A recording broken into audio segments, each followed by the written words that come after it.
नमस्कार मित्रांनो, सर्वांचा प्रचार करून झालेला असतो, परंतु जो तटस्थ मतदार असतो किंवा ज्याला कोणाचीही लाचारी गुलामी स्वीकारायची नसते, जो स्वतंत्र आहे आणि ज्याला स्वतंत्रपणे बाणेदारपणेच मतदान करायचं असतं, अशा मतदाराला सुद्धा शेवटच्या क्षणी गळाला लावण्याचे काम किंवा त्याला लाच देण्याचं काम किंवा त्याला प्रेशर खाली आणण्याचं काम, दबावाखाली आणण्याचं काम आणि त्याचं जी काही निर्णय प्रक्रिया त्यांनी केलेली असते त्याला प्रभावित करण्याचं काम शेवटच्या दिवशी शेवटच्या काही मिनिटांमध्ये लोक करतात आणि त्याच्यासाठी एक रणनीती ते वापरतात।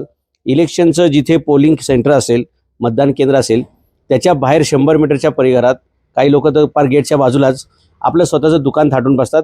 मोठमोठ्या पक्षांकडे मोठमोठी रसद असते, पैसे असतात, मोबाईलमध्ये असतात, पाकिटात असतात, खिशात असतात, पिशवीत असतात, गाडीत असतात आणि मग आपलं मतदान नक्की कुठल्या यादीत आहे, कुठल्या प्रभागात आहे, कुठल्या क्रमांकावरती आहे हे शोधण्यासाठी त्या मतदाराला मदत करण्याच्या बहाण्याने ते बूथवरती बोलवतात आणि तिथूनच सगळी गेम पलटी होते। त्यामुळे आता या वर्षीपासून आत्तापासून तुम्हाला सुजाण मतदाराला कोणत्याही राजकीय पक्षाच्या दुकानावर, स्टॉलवर, त्या बूथ केंद्रावर जायची गरज नाही। सरकारने स्वतःचे बूथ ऑफिसर नेमलेले असतात, पण ते आतमध्ये नेमलेले असतात। मित्रांनो लक्षात घ्या, खरं तर तुम्ही घरातून बाहेर पडले की डायरेक्ट मतदान केंद्रात आतमध्ये जायचं असतं, त्या वाटेवरतीच मध्ये हे वाटमारी करायला उभे असतात, बसलेले असतात टोळकच्या टोळकं आणि ते तुम्हाला मदत धरतात, तुमचं हे शोधून देतो ते आणि तुमच्या हातामध्ये ते चिठ्ठी देतात। चिठ्ठीबरोबर त्या पक्षाचं सिम्बॉल, नाव, काही ठिकाणी पैसे, रेवड्या हे सगळं वाटप असतं।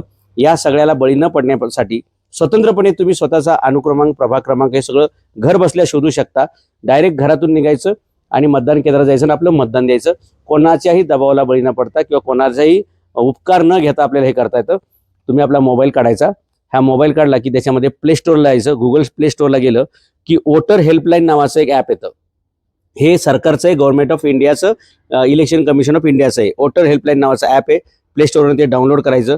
ते डाउनलोड केलं की तुम्हाला एक OTP येतो, तो OTP दिला की ते डाउनलोड होतं। डाउनलोड झालं की ह्या सगळ्या सर्व्हिसेस त्याच्यामध्ये येतं, ह्या सगळ्या सर्व्हिसेस येतात। वोटर हेल्पलाईन नावाचं ॲप आहे। त्याच्यानंतर इथे डाउनलोड ई-पिक नंबर नावाचं आहे, हे बघा, ही इलेक्शन कमिशनची वेबसाईट आहे। डाउनलोड ई-पिक नंबर म्हटलं की या ई-पिक नंबरमध्ये तुमचा ई-पिक नंबर टाकायचा असतो। Do you have your voter I D? Voter I D म्हणजे आपलं जे इलेक्शन कमिशननं कार्ड दिलेलं असते त्याच्यावरती इथे जिथे सिंह आहे किंवा आपला जो फोटो आहे त्या फोटोच्या वर एक नंबर असतो, TOK, ZDB, काही शॉर्टकट असतात, राज्यानुसार असतात, काही वर्षानुसार असतात, जे काय असेल ते इथे तुम्हाला एक फोटोच्या वर एक नंबर दिसतो। तो नंबर ई-पिक नंबर म्हणतात त्याला, म्हणजे युनिक आयडेंटिटी नंबर असतो तो इथे टाकला, हा इथे टाकला की पुढे तुम्हाला त्या ई-पिक नंबरनुसार इथे ई-पिक नंबर टाकला की इथे तुमचं स्टेट टाकायचं। ते टाकलं की तुम्हाला डायरेक्टली तुमच्या या मतदान कार्डची झेरॉक्सच प्रिंट कॉपी सारखंच तिथे येतं। त्याच्यात तुमचा सिरियल नंबर, प्रभाग क्रमांक, अनुक्रमांक आणि कोणत्या ठिकाणी तुमचं मतदान केंद्र आहे त्याचं सुद्धा लेटेस्ट नाव येतं। त्याच्यामुळे आता आजपासून कोणत्याही बूथवरती जायची गरज नाही, कोणाचेही उपकार घ्यायची गरज नाही। आपलं वोटिंग कार्ड, आपला मोबाईल, याच्यातून आपल्याला सगळं ट्रेस करता येतं। याच मोबाईलमध्ये तुम्हाला तुमचं पूर्ण डिटेल्स याची ओरिजिनल कॉपी सारखंच येतं, तेच घेऊन डायरेक्ट जायचं। ज्याला वाटतंय त्याला तुम्ही मतदान करायचं।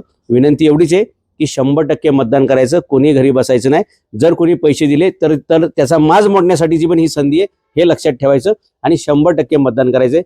पैसे वाटले तरी सुद्धा आपण निवडून जात नाही, हे ज्या दिवशी लोकांना आपण लक्षात आणून देऊ त्या दिवशी इलेक्शनमध्ये पैशाचं वाटप बंद होईल आणि त्या दिवशी खऱ्या अर्थानं फ्री अँड फेअर इलेक्शन्स होतील।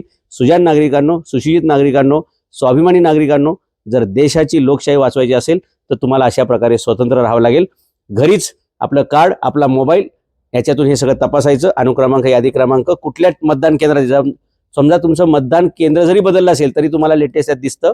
घरून निघायचं, डायरेक्ट आतमध्ये जायचं, 4 प्रभाग असतात, म्हणजे 4 तुमची यादी आहे, अ, ब, क, ड, पाहिजे तिथं मतदान द्यायचं आणि आनंदाने घरी यायचं, लोकशाही साजरी करायची। धन्यवाद।